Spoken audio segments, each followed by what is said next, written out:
Salut pour tous, soyez les bienvenus dans le programme Planète Équitable avec Eder Zanetti.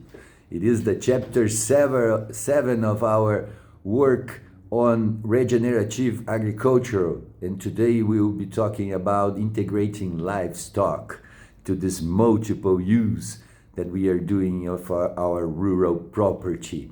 We already talked about the main principles of regenerative agriculture, the context of the property within the rural territory, to minimize soil impacts while maximizing cultivation, rotation of cultivations, to keep the soil cover all year around with living roots, and what we'll be talking about now, integrating livestock.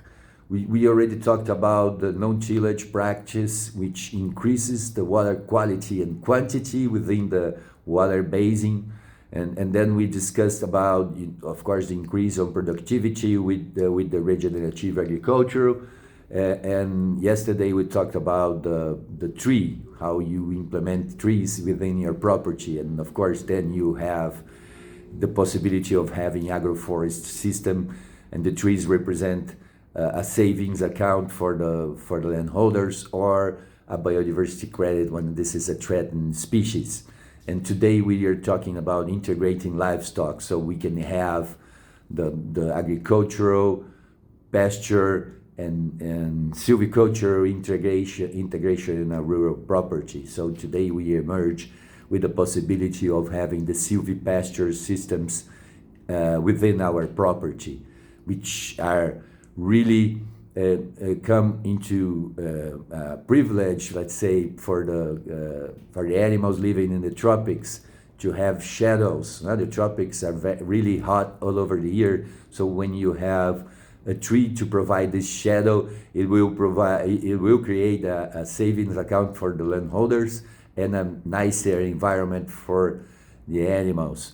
And of course, this integration, the pasture, it covers the soil all year round, and the living roots will be increasing the carbon content on your soil, organic carbon in the soils.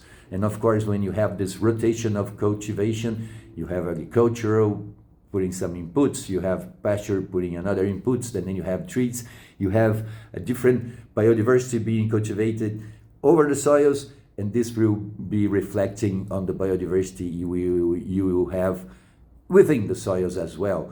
So you will have an environment that is more healthy and productive. This comes from the integration of livestock within these multiple uses of the rural property. Tomorrow we will be talking about organic compounds and biochar. Don't lose our next episodes. Let's God's peace and the love that builds be our weapons on our daily struggle for justice. Eder Zanetti for tous les amis africains.